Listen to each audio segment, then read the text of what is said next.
नमस्कार दोस्तों, target with PS Parihar channel में आपका स्वागत है। आज की इस वीडियो में हम लोग बात करेंगे 69,000 शिक्षक भर्ती की। 69,000 शिक्षक भर्ती महा घोटाला विवाद लगातार बढ़ता जा रहा है। हालांकि विवाद तो परीक्षा के दिन से ही शुरू हो गया था। पेपर आउट के बारे में लगातार मीडिया में खबरें आई थी, एफआईआर भी दर्ज हुई थी। उसके बाद जब 69,000 शिक्षक भर्ती का परिणाम आया और अप्रत्याशित विद्यार्थी पास हुए और कुछ इस तरीके की मार्कशीटें सामने आई, जिससे मालूम हो गया कि इस भर्ती में व्यापक पैमाने पर भ्रष्टाचार हुआ है। विद्यार्थियों ने सोशल मीडिया में अभियान छेड़ दिया, बहुत सारे यूट्यूब चैनलों ने भी अभियान छेड़ा और इस भर्ती का विरोध किया। विद्यार्थियों ने मांग की कि इस भर्ती की निष्पक्ष जांच होनी चाहिए और अगर भ्रष्टाचार हुआ तो इस भर्ती को तुरंत रद्द किया जाना चाहिए। विद्यार्थियों ने इसके लिए सरकार के अधिकारियों को ट्वीट किया, ईमेल किया, सरकार को ईमेल किया, ट्वीट किया, साथ में बहुत सारे मीडिया कर्मियों को ट्वीट किया। कल मैंने एक वीडियो बनाया था जिसमें आप लोगों से बताया था कि विद्यार्थियों की मांग है कि इन विद्यार्थियों की जांच हो जिनके भी नंबर 115 या 120 से ज्यादा है, और जितनी भी इलेक्ट्रॉनिक मीडिया है, टीवी चैनल है, समाचार पत्र हैं, उनके मीडिया कर्मी और पत्रकारों से अनुरोध किया कि ऐसे विद्यार्थियों का साक्षात्कार जरूर लें। चूंकि इस समय स्थिति विषम है, कोरोना का प्रभाव बहुत ज्यादा है, इसलिए मीडिया को भी थोड़ा समस्या हो रही है। लेकिन 69,000 शिक्षक भर्ती महा घोटाले की जो चर्चा है अब नेशनल मीडिया तक पहुंच गई है और बहुत सारे पत्रकार अब तैयार हैं इन विद्यार्थियों का इंटरव्यू लेने के लिए। और जानकारी ये मिली है कि सरकार को भी इसकी बात हुए भ्रष्टाचार की जो भनक है वो मिल चुकी है। देखिए, ये संजय शर्मा है और डिप्टी एडिटर आज तक के हैं और बहुत सारे विद्यार्थियों ने ट्वीट करके इनसे कहा था कि आज तक जो चैनल है वो इन विद्यार्थियों की पोल खोले और इन विद्यार्थियों का साक्षात्कार ले।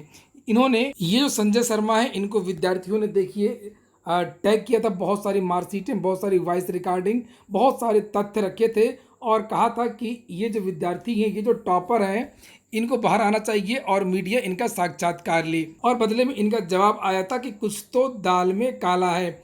यहाँ पर विद्यार्थियों ने लिखा था कि आप ही देखिए जरा, ये सब एक ही फैमिली के हैं और बराबर मार्क्स हैं, एक ही परिवार के बहुत सारे विद्यार्थी हैं जो पास हुए थे। और जब इनसे कहा गया कि इनका साक्षात्कार होना चाहिए तो इनका जवाब आया है बिल्कुल इनका साक्षात्कार होना चाहिए और बुलाने पर अगर ये लोग ना आए तो उन सब के घर पहुंच जाना चाहिए और जबरदस्त इन विद्यार्थियों का इंटरव्यू होना चाहिए, जिन विद्यार्थियों के 140 नंबर, 142 और 143 हैं। और इन्हीं का एक और ट्वीट देखिए, लिखा हुआ है कि लॉकडाउन में इंटरव्यू इतना आसान भी नहीं है। पहले उम्मीदवार कहाँ है ये पता लगाओ, फिर इंटरव्यू के लिए उसे राजी करो। अब रिपोर्टर को किसी के घर में जबरदस्त घुसने का अधिकार तो नहीं है, लेकिन लखनऊ ब्यूरो को सूचना दे दी गई है। लोकल रिपोर्टर लगे हुए हैं धरपकड़ में। इसके बारे में मैंने पहले ही एक वीडियो बनाया था जिसमें मैंने आप लोगों को बताया था कि ये जो अति मेधावी हैं, विशेष योग्यता वाले विद्यार्थी हैं, ये फरार हो चुके हैं। इन्होंने अपना मोबाइल नंबर बंद कर रखा है और इन्होंने अपनी जो लोकेशन है वो भी बदल दी है। मैं ये नहीं कहता कि भर्ती रद्द हो या न रद्द हो, लेकिन इस भर्ती की और इन विद्यार्थियों की जांच जरूर होना चाहिए और जो इस तरीके के लोग हों उनको रोक करके बाकी जो भर्ती है उसको आगे बढ़ाया जाना चाहिए। और अगर बहुत ज्यादा व्यापक पैमाने पर भ्रष्टाचार हुआ है तो इस भर्ती को अवश्य निरस्त करना चाहिए, जिससे नकल माफियाओं का हौसला पस्त हो और जो मेधावी छात्र हैं उनको वास्तव में न्याय मिल सके। इसी तरीके से एक और पत्रकार हैं न्यूज 18 उत्तराखंड के प्रशांत पांडे, जिनके बारे में अक्सर बताता रहता हूं कि ये भी 69,000 शिक्षक भर्ती के बारे में काफी सूचना देते रहते हैं। और इन्होंने भी एक ट्वीट किया है जिसमें इन्होंने बताया है कि समय पर होगा, निश्चिंत रहें इंटरव्यू और मेहनत व योग्यता का डंका हमेशा बजा है। मुन्ना भाई इस भर्ती से जरूर बाहर होंगे। तो अब इन विद्यार्थियों की खैर नहीं, विद्यार्थियों का अभियान और विद्यार्थियों की मेहनत रंग ला रही है। यह बात अब नेशनल मीडिया और सरकार तक पहुंच चुकी है। देखिए, यहाँ पर लिखा है कि आपका ध्यान 69,000 प्राथमिक शिक्षक भर्ती में व्यापक पैमाने पर पेपर लीक करा करके सालवर गैंग के लोगों ने पूरी भर्ती प्रक्रिया पर ही सवाल खड़े कर दिए हैं, जिससे प्रदेश भर के युवाओं में सरकार के प्रति काफ़ी असंतोष देखने को मिल रहा है और सरकार की नीयति पर सवाल उठाए जा रहे हैं। प्रतियोगियों का आरोप है कि बेसिक शिक्षा मंत्री सतीश चंद्र द्विवेदी व परीक्षा नियामक प्राधिकारी सचिव अनिल भूषण चतुर्वेदी इस मामले में शामिल है।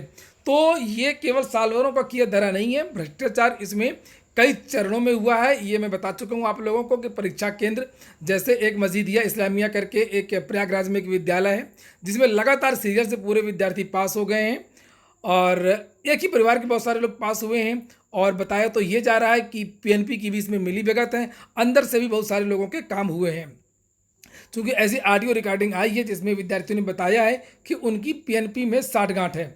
फिलहाल देखते हैं कि विद्यार्थियों ने मुख्यमंत्री को क्या पत्र लिखा है।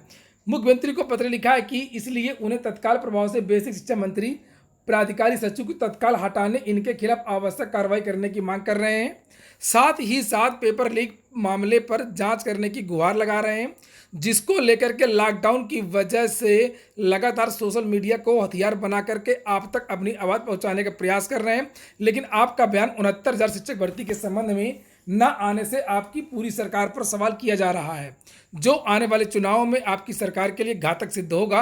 अतः महोदय से आग्रह है कि आप पेपर लीक प्रकरण को गंभीरता से लेते हुए मामले की निष्पक्ष जांच कराने के लिए यथाशीघ्र दिशा निर्देश दें, क्योंकि 20% ऐसे भी छात्र हैं जो परीक्षा में जो बुकलेट उनको दी गई थी उन लोगों ने OMR सीरीज ही बदल दिया है। जो वायरल उत्तर कुंजी उनको परीक्षा से पूर्व मिली थी उसी को आधार बनाकर यह खेल किया गया है, जो निंदनीय है। और दोस्तों ये बहुत बड़ी बात है। नीचे लिखा, प्रयागराज के मस्जिदिया इस्लामिया सेंटर पर एक लगातार बैठ एक ही कक्षा में प्रतियोगियों को सामूहिक नकल कराया गया। ऐसे कई सेंटर हैं और जौनपुर इत्यादि में भी सूचना मिली है, केवल प्रयागराज में ही नहीं।